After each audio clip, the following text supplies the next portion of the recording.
Good morning, bugs. I'm going to start reading for you Bruce Coville's Goblins in the Castle, illustrated by Catherine Coville, his wife. Goblins in the Castle.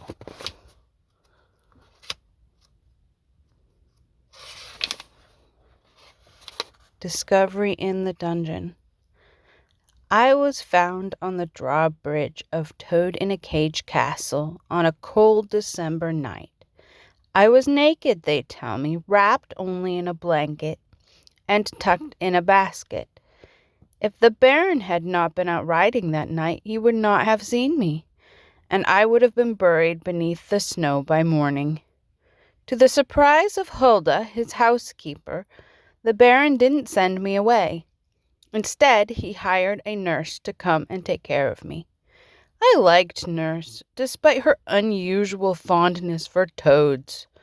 However, when I was about 5, she fell into the moat and was eaten by something or other.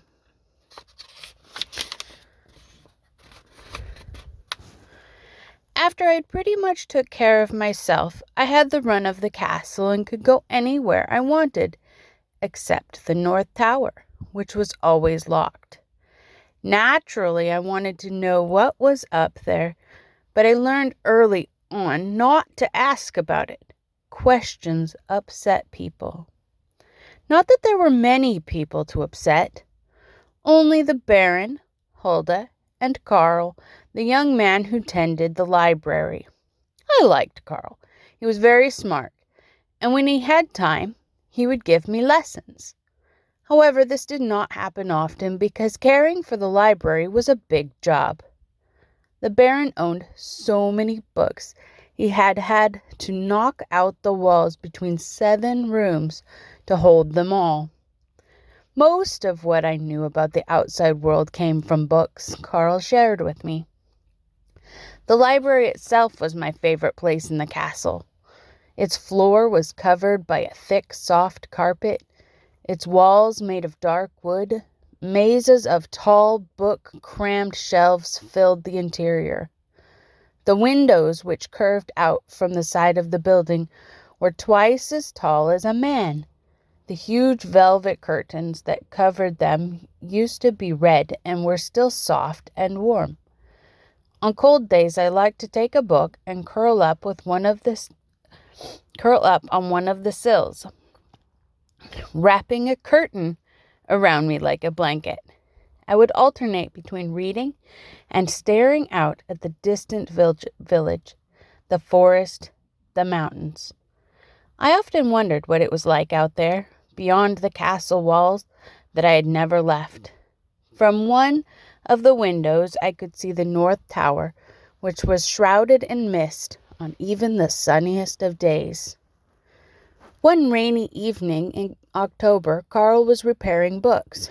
Hulda was sleeping, and the Baron was hidden away with one of the mysterious visitors that sometimes came to the castle gate. I was on my own as usual. For some reason, perhaps because the voices that moaned along the hallway outside my room had been so loud the night before, I couldn't settle down to read. I went to my room and played with Mervyn, the rat I had tamed the year before. When he ran off, I decided to go to bed. Slipping out of my clothes, I pulled on my nightshirt, then drew aside the curtain surrounding my bed and climbed beneath the covers. I couldn't sleep. A streak of lightning sizzled through the night. I liked to watch lightning, so I got up and sat by my window. But the lightning did not continue. After a while, I grew tired of watching the thick drops splat against the glass and decided to go exploring. I'd been exploring the castle for years and still hadn't discovered everything about it, partly because it was so huge, partly because it had so many secret passages and hidden rooms.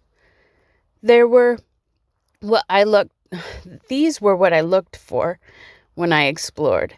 To find them, I pushed bricks, moved picture frames, and fiddled with the knobs carved in the mantelpieces of the fireplaces.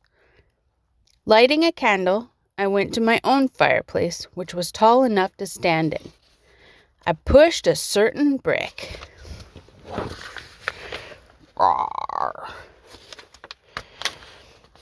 And the fireplace swung around, putting me in the passage behind it. I discovered this passage when I was only 6. Once in it, I could get into any other room on my floor. But since it was my floor, since I was the only person living there, it didn't do me much good. The worst thing about the secret passages was that they were so dark. When I first started exploring, I had tried to take taking torches with me, but somehow the Baron always found out and told me not to. I understood why. Some of the passages were lined with wood, or even drapes, and it would have been easy to start a fire in them. Finally, I had started carrying candles.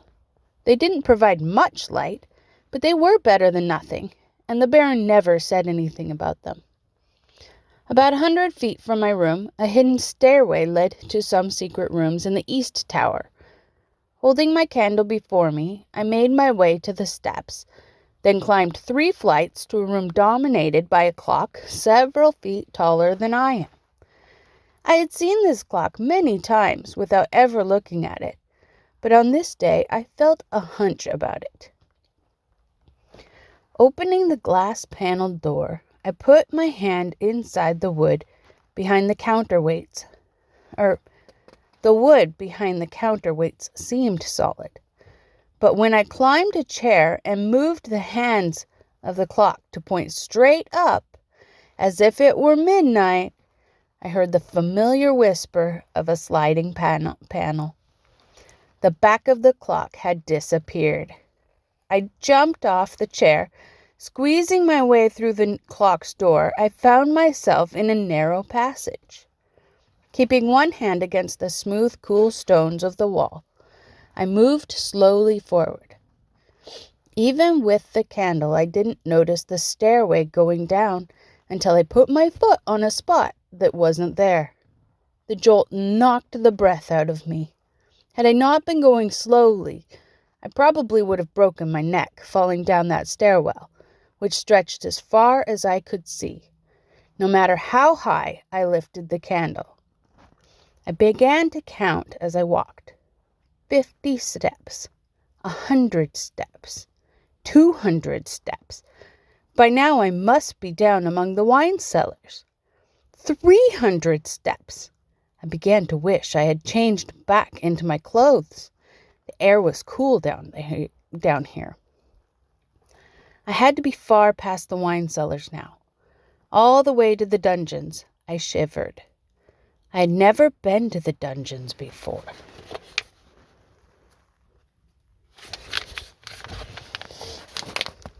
In fact, I only knew they existed because Carl had told me about them, hinting that they held dark secrets. 400 steps. 450. How far into the earth does this stairway go? I wondered as I neared 500th step. But number 500 was the end of it. Keeping my left hand pressed against the wall, I moved slowly forward. 15 paces brought me to a wooden door held together by thick iron cross pieces. I could either turn back or open the door. Grasping the latch, which was enormous, I struggled to lift it without making any sound. It's hard to say why I felt a need to move so quietly. I was sure I was alone, but something about moving in the darkness inspires silence. Besides, I liked to keep secrets. When I managed to lift the latch, the door swung open easily. I saw a light flickering in the distance. My heart began to beat more rapidly. Who could possibly be down here? Again, I thought about turning back, but my curiosity was driving me on, and I felt confident I could move so silently no one would know I was coming. Though I don't even know, I don't think, even then, I really believed there was anyone there. I started toward the light. Soon, I could tell that it came from beyond a curve in the wall. As I continued forward, I could see the outlines of the stones in the floor. The wall itself was damp and slightly chill beneath my fingers. Even so, I pressed myself against it when I reached the curve. Inching my way forward, I saw the source of the light, a torch stuck in a bracket. To my astonishment, I also heard someone singing. The voice was little more than a low growl, but the tune was rollicking. I could not make out the words. I stopped and tried to talk myself into turning back, but in my whole life I had never met anyone besides Nurse, the Baron, Hulda, and Carl. I had to know who was down here. Dropping to the floor, I set my candle down and began to creep forward. Beyond the torch, an open door led to the source of the singing. Closer I crept, closer still, until I had almost reached the door. I took a deep breath. Slowly, ever so slowly, I poked my head around the corner.